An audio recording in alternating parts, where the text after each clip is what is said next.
Mesdames et messieurs, bonsoir et bienvenue au journal. Vous êtes sur Spectrum Télévision. À la une de l'actualité de ce vendredi 1er août 2025, présidentielle 2025, à chaque électeur inscrit sa carte. C'est le challenge que se donne Elections Cameroun. Des membres du conseil électoral sont dans la ville de Douala. Ceux-ci ont eu des séances de travail avec les différents chefs d'antenne de Douala. S'ils ont été félicités pour les milliers de nouveaux inscrits cette année, ils se doivent désormais de tout faire pour que ceux-ci rentrent en possession de cette pièce.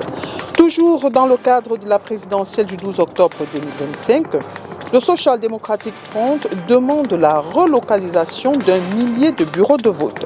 Le chairman du SDF a adressé un courrier au président du conseil électoral d'Elecam dans ce sens. Selon lui, ces bureaux ne répondent pas à certains critères prévus par le code électoral. Oui. Mesdames et messieurs, une fois de plus, bienvenue à cette édition bilingue d'information et nous démarrons tout de suite en langue anglaise. C'est avec vous, Nila Donette. Good evening. Good evening to you, Oriane Donkeng, and good evening to every viewer for Spectrum Television. As rightly mentioned in the headlines, voter cards for the upcoming presidential elections are now available, with the public being encouraged to collect them from their respective registration centers. Well, this comes as members of the Electoral Board for the Littoral region began a supervisory tour of the region's Elecam Bureau. Christelle Asexuele and Nono Fuchue have this report. In anticipation of the upcoming presidential election set for October 12th, the assigned members of the Electoral Council for Littoral Region, Professor Dorothy Njirma and Honorable Nanga Charles, have arrived in the region to oversee and guide the final stages of electoral preparations. Today, the two council members met with the chief of the Vuri Agency for a productive working session focusing on coordinating final logistics and tackling any emerging challenges. Electoral board is sitting in Douala since yesterday, and you notice that our team in our local branches are working in peace without no noise. According to us, it is a good thing, and we hope that the process will continue to win also. Following this meeting, the team will embark on a tour of the communal offices in Douala 1, 2, and 4 districts, where they will actively engage with local teams, thoroughly reviewing logistic setups and ensuring that every detail is in place for a seamless election process. There is no problem. After a registration campaign, the challenge we have to face is the distribution of electoral cards. And I hope our teams are ready. Instead that there are still remain few difficulties that I hope that we shall resolve. Looking ahead, their oversight continues with planned visits to Douala 3 and 5, where they will evaluate ongoing preparations and offer guidance as needed to strengthen local readiness. After Douala, the council members will supervise preparations in the Kam Division on Monday, the Mongo Division on Tuesday, and the Sanaga Maritime Division on Wednesday. This proactive engagement highlights the Council's commitment to guaranteeing a transparent, orderly and credible election process throughout the region, thereby strengthening democratic governance in Cameroon. Le chairman du Social Democratic Front, l'honorable Joshua aussi, a adressé une correspondance au président du conseil électoral d'Elections Cameroun avec pour objet la relocalisation, du moins la demande de relocalisation de certains bureaux de vote dans le cadre de l'élection présidentielle du 12 octobre 2025 qui, selon lui, ne répondent pas aux critères de neutralité prévus par le code électoral. Henri Ngwe. Dans une correspondance adressée à Monsieur le Président du Conseil électoral de Elections Cameroun et datée du 21 juillet 2025, le président national du Social Democratic Front et candidat à l'élection présidentielle du 12 octobre 2025, l'honorable Joshua aussi, demande une relocalisation de certains bureaux de vote dans le cadre du scrutin à venir du 12 octobre prochain. Demande qui s'appuie selon son auteur sur une analyse des listes provisoires des bureaux de vote publiées par le directeur général des élections et qui met en lumière certains bureaux de vote, 1153 au total, qui sont encore implantés dans des lieux non accessibles ou ne répondant pas aux critères de neutralité, d'accessibilité et de sécurité prévus par le Code électoral, notamment en son article 96.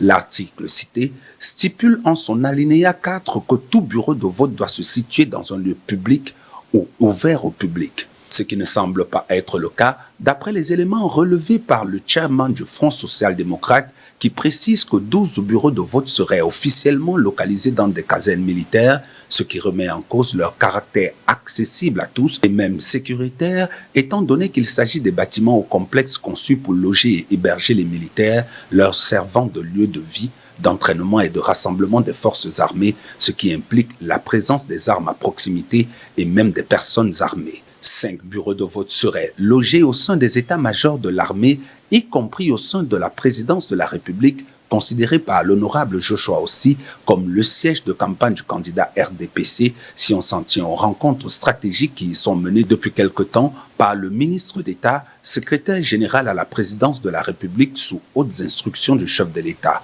Un aspect des choses qui interpelle sur ce qui est du caractère neutre voulu pour ce qui est des bureaux de vote. Et pour finir, 1141 autres bureaux de vote seraient établis dans des chefferies traditionnelles pour lesquelles l'accès est très souvent restreint ou soumis à des règles coutumières spécifiques compte tenu de leur statut particulier. Un statut particulier dont le caractère non public est mis en exergue par un argumentaire détaillé en 6 grands points par le candidat à l'élection présidentielle investi par le SDF qui, en plus de la relocalisation contenue dans sa demande, prie le président du conseil électoral de Election Cameroun de communiquer dans les plus brefs délais les nouveaux lieux de vote afin de permettre une meilleure information des électeurs et d'éviter toute confusion ou contestation le jour du scrutin. En attendant la réponse du président du conseil électoral de Elecam à cette demande, celle-ci a été enregistrée le 31 juillet 2025 au service du courrier de l'organe en charge des élections au Cameroun. La coloniality, c'est un concept nouveau sur lequel s'appuie le projet de société de Ateki Seta Caxton, le candidat du parti de l'Alliance libérale. Il s'articule entre autres sur un fédéralisme à 10 États et une lutte acharnée contre la corruption.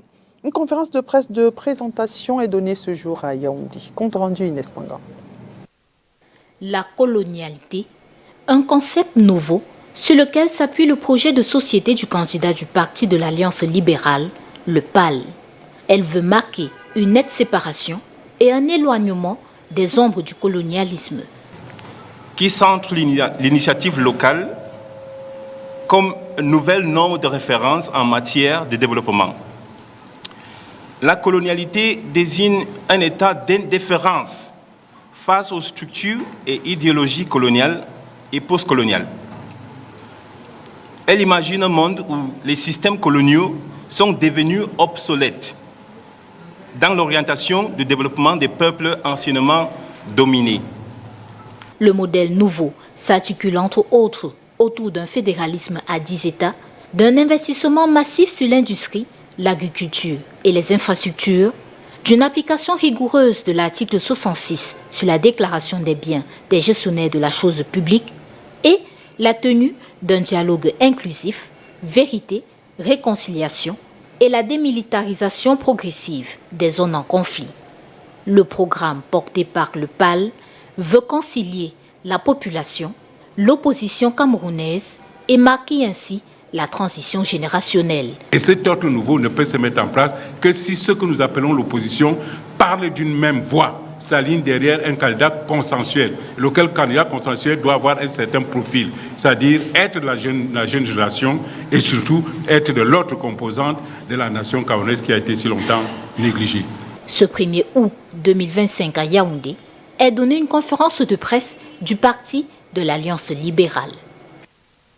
The Liberal Alliance Party candidate Ateki Seta Caxton, if elected president in the October 12 elections, aims to combat the lingering effects of colonialism. In an interview with Thierry Onde, he explained his concept of coloniality and how he plans to free the nation from its colonial past. Let's take a listen to him. We're living in a post-colonial period, but the post-colonial period seems to me to proceed into infinity, and we don't have any end in sight. And I believe that if activities of decolonization were to be successful, they should have an end. Decolonization should have an end period to it, and then a new era begins.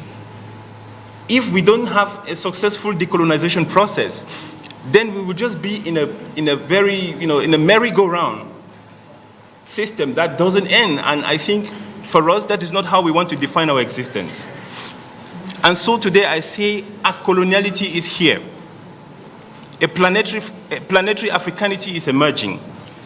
My campaign is rooted in a bold philosophy of development, that of a coloniality, which recenters local agency as the new reference for development. A coloniality denotes a state of indifference to colonial and post-colonial structures and ideologies. It envisions a world where colonial systems have become irrelevant in shaping the development of formerly dominated people. The post-colonial era which we live in today did not mark a clean break from the colonial period. Rather, it seems to prolong the shadows of colonial domination within our post-colonial states. This period is characterized itself by neocolonialism, which stretches into the future without a horizon of exit.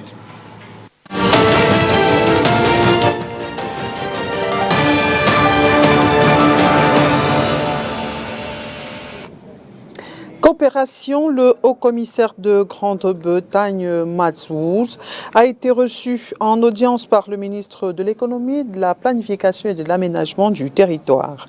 Les deux personnalités ont passé en revue l'ensemble des projets en cours, notamment la lutte contre les changements climatiques. Olivier Bouzik. C'est dans le cadre de la coopération bilatérale et amicale entre le Cameroun et la Grande-Bretagne que Matt Woods est allé à la rencontre d'Alamine Ousmane Mey, le ministre camerounais de l'économie, de la planification et de l'aménagement du territoire. Les deux personnalités ont passé en revue certains projets qu'ils ont en commun sur le plan national, mais aussi sous-régional. On a parlé de certains dossiers qui sont en cours déjà de notre collaboration, notre coopération sur le plan économique surtout. Et on a aussi beaucoup échangé sur le climat et l'occasion, l'opportunité du Cameroun que donne le COP 30 en novembre pour vraiment attirer l'intérêt, le financement, l'attention sur le bassin de Congo.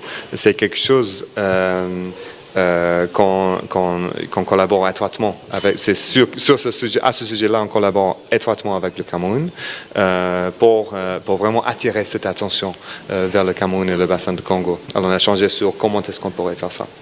Note de satisfaction globale au terme des échanges, les deux personnalités se réjouissent de la conduite des activités par les équipes respectives engagées sur le terrain pour le développement de la sous-région. Well, we'll have to take you back to talk the presidential elections. The Minister of Foreign Affairs, Lejeune Mbela, has convened a meeting in Cameroon's political capital with all diplomats accredited to Cameroon to outline the measures being taken for the upcoming presidential elections. Well, the gathering served to brief diplomatic representatives on the logistical arrangements and the significant issues at stake. Let's listen to the Minister, Lejeune Mbela. Our compatriots in the diaspora have since 2011 been given the right to vote in presidential elections. Therefore,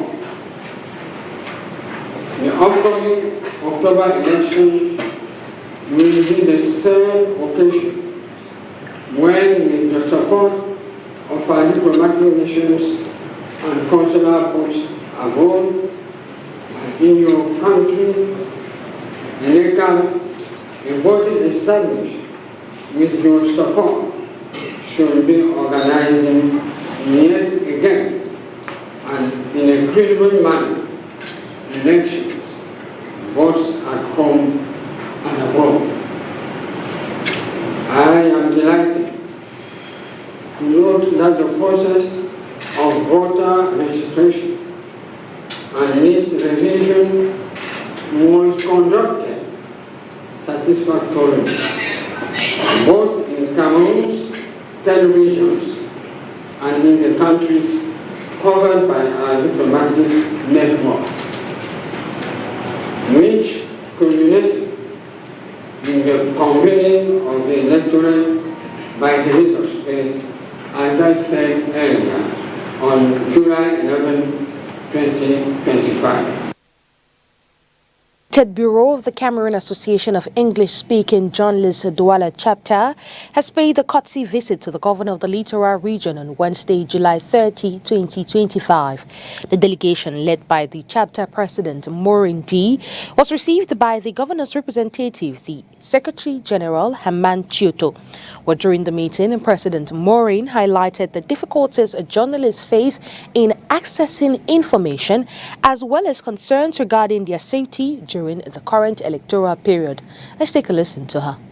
We are here at the governor's office to give him a very strong message. The first message is a new bureau of Kamasesh Douala is here. 4 years ago, we received members of this bureau, and 4 years after, with a new bureau elected, we've come to visit him, talk with him, exchange with him. Now, the second information is that we came not just to present a new bureau to the governor, but to tell him that journalists' life are at stake, especially during this period of elections.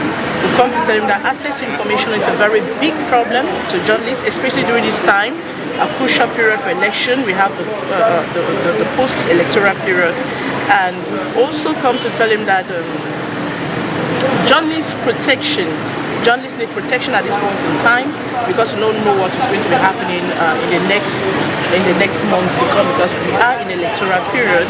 And normally, I mean, from my experience, when there's a conflict somewhere, or there's an event somewhere, the target is always journalists.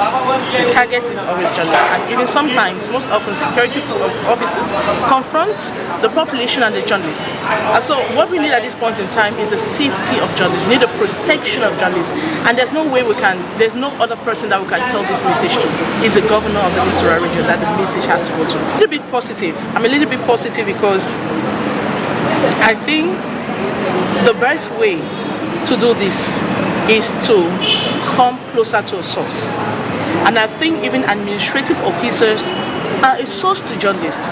There is no way we can sit in our offices and want to write stories. We need to get to them. You heard him, the governor's representative, tell us that he watched our election very closely. Means that they are monitoring all what is happening in the region. They know what is happening. And so it's just normal that we come to them, but we have hopes that they're going to protect journalists during this period, during this electoral period. That is our wish, and we want that collaboration. We want that we want to reach our sources. We want access to information. That's what we want. Mettre sur pied un cadre de collaboration mutuelle entre le port autonome de Douala et l'université de Bertoua, c'est le but d'une convention signée ce matin entre les deux parties ici à Douala. Des détails sur les contours de ce partenariat avec vous, Makedali Dignotium et Julie. Mettre en place un cadre de collaboration mutuelle entre le port autonome de Douala et l'université de Bertoua, c'est l'objectif visé par l'accord cadre de partenariat signé ce 1er août 2025 à Douala par les deux parties. Vous savez, aujourd'hui, l'entreprise a besoin de l'université et des grandes écoles, et l'université qui est lancée aujourd'hui dans la dynamique de professionnalisation des enseignements a besoin de l'entreprise. Donc pour le port autonome de Douala, c'est une importante opportunité dans le cadre du renforcement des capacités de ses ressources humaines, du renforcement des capacités institutionnelles, pour que nous bénéficions de l'expertise des universitaires, du savoir-faire des universitaires dans l'amélioration de nos performances professionnelles. En retour, le PAD s'engage à soutenir l'université de Bertoua, non seulement dans le cadre de la recherche, mais aussi en offrant les possibilités de stage aux étudiants dans la perspective d'insertion professionnelle. Déjà, ça permet à l'université de Bertoua d'entrer au cœur, n'est-ce pas, d'une entreprise citoyenne de pouvoir bénéficier de l'expertise de cette entreprise, mais de permettre également à nos deux structures de mettre en commun le savoir-faire, notamment dans le cadre de la formation, dans les métiers portuaires. Mais ça permet également à nos apprenants de pouvoir toucher du doigt des réalités du monde professionnel et de pouvoir coopérer. Donc c'est une opportunité pour l'Université de Berthoud aujourd'hui de pouvoir signer cet accord, car cet accord va faire progresser notre institution. La cérémonie s'est achevée par la visite des installations du port autonome de Douala.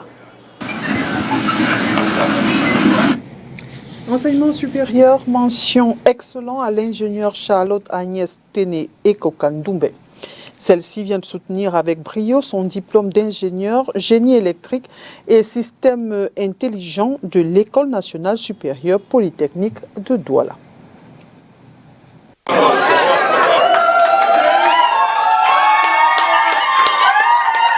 Top départ d'un avenir électrisant. Charlotte Agnès Téné Ekokandoumbe vient de marquer d'une empreinte particulière une filière en général masculine. Calme, assurée, déterminée, c'est avec aisance qu'elle s'apprête à franchir une étape décisive de son parcours académique. Nous avons une interface ici obsolète, floue, lente et peu intuitive, et dans l'industrie, chaque seconde compte. Cette CHM est intégrée à une machine que nous appelons décaisseuse. Elle se présente ici. Ce n'est pas la décaisseuse. La décaisseuse, c'est une machine automatique utilisée sur une ligne de production ayant pour rôle de retirer les bouteilles de l'emballage de transport. Dans notre cas ici, il s'agit des caisses. Par ce système existant qui présente certains limites, nous sommes donc posé la question de savoir comment migrer efficacement une interface en machine existante développée sous l'ICC flexible vers Chia Portal tout en assurant la continuité opérationnelle et la compatibilité fonctionnelle. Afin de répondre à cette problématique, nous avons défini des objectifs clairs. En objectif général, nous devons assurer une migration efficace de l'IHM tout en garantissant la continuité du processus industriel et une meilleure expérience utilisateur. Nous avons également des objectifs spécifiques, notamment analyser le fonctionnement de l'IHM existante et les besoins de l'opérateur, concevoir et développer la nouvelle IHM dans Chia Portal et enfin tester et valider la nouvelle IHM. Ce 21 juillet est spécial à l'École nationale supérieure polytechnique de Douala. À 21 ans, elle défend une étude et mise en œuvre d'une stratégie de migration des interfaces homme-machine dans les systèmes industriels. Un thème à la fois technique et stratégique au cœur de la modernisation des industries d'aujourd'hui. C'est que nous avons eu une candidate assez brillante. C'est-à-dire sur le plan de la présentation, elle maîtrisait très bien son sujet. C'est-à-dire, quand on parle de migration d'un système vers un autre système, il y a une série d'étapes qu'il faut retenir. Et là, quand on a regardé les livrables de la candidate, on se rend compte qu'effectivement, elle a eu à travailler sur son sujet et elle a effectivement livré. Oui, ça ouvre la porte directement à l'emploi parce que là, elle a démontré qu'elle est une automaticienne pure et dure. Je peux le confirmer.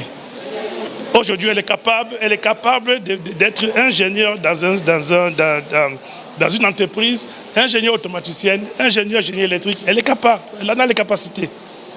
Elle peut mener des projets, surtout des projets d'automatisation.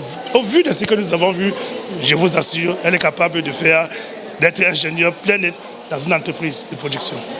Mais face au jury composé d'enseignants, de professionnels et d'experts, Charlotte Agnès présente son travail avec clarté, rigueur et une agilité remarquable, témoignant de sa maîtrise du sujet, sa capacité d'analyse et par ricochet, sa passion. Le verdict ne s'est pas fait attendre.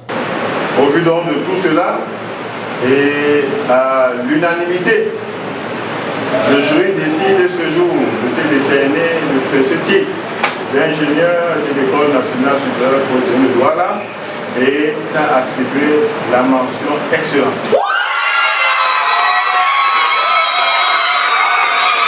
La tâche n'a pas été sans difficulté. J'ai travaillé sur une migration d'une interface obsolète vers une interface moderne. Bon, j'ai rencontré plusieurs difficultés durant ma période de stage, notamment des maladies d'abord en premier temps, et aussi des difficultés, comment dirais-je, Par rapport au choix de mon thème d'abord aussi, parce que ce thème a été proposé par un encadreur qui après s'est rendu dans une autre ville. Donc j'ai travaillé, je peux dire, en grande partie de manière solo. Pour la satisfaction des siens. C'est une grande satisfaction, non seulement personnellement, mais pour elle également et pour toute la famille. Et en termes de perspective, nous avons déjà entrepris des échanges pour la suite de ces études. Je suis très heureuse. Très heureuse. Et juste félicitations qu'elle continue comme elle a commencé. Ce n'est que le début. C'est vrai que la mention est excellente, mais qu'elle ne s'arrête pas là. Elle est encore jeune. Charlotte Agnès Téné Kokandoubé n'entend pas s'arrêter en si bon chemin. C'est une jeune femme, une ingénieure qui a une vision. Accompagner les industries camerounaises vers des technologies plus intelligentes et accessibles. C'est donc un avenir en marche. Et voilà qui met un terme à cette édition d'Information. Mesdames et messieurs, merci d'avoir été des nôtres. Bon début de week-end en compagnie des programmes de Spectrum Télévision. Bonne soirée à vous. Good night to you, Oriane Donkeng, and good night to every viewer of Spectrum Television. Do have a blissful weekend in the company of our programs.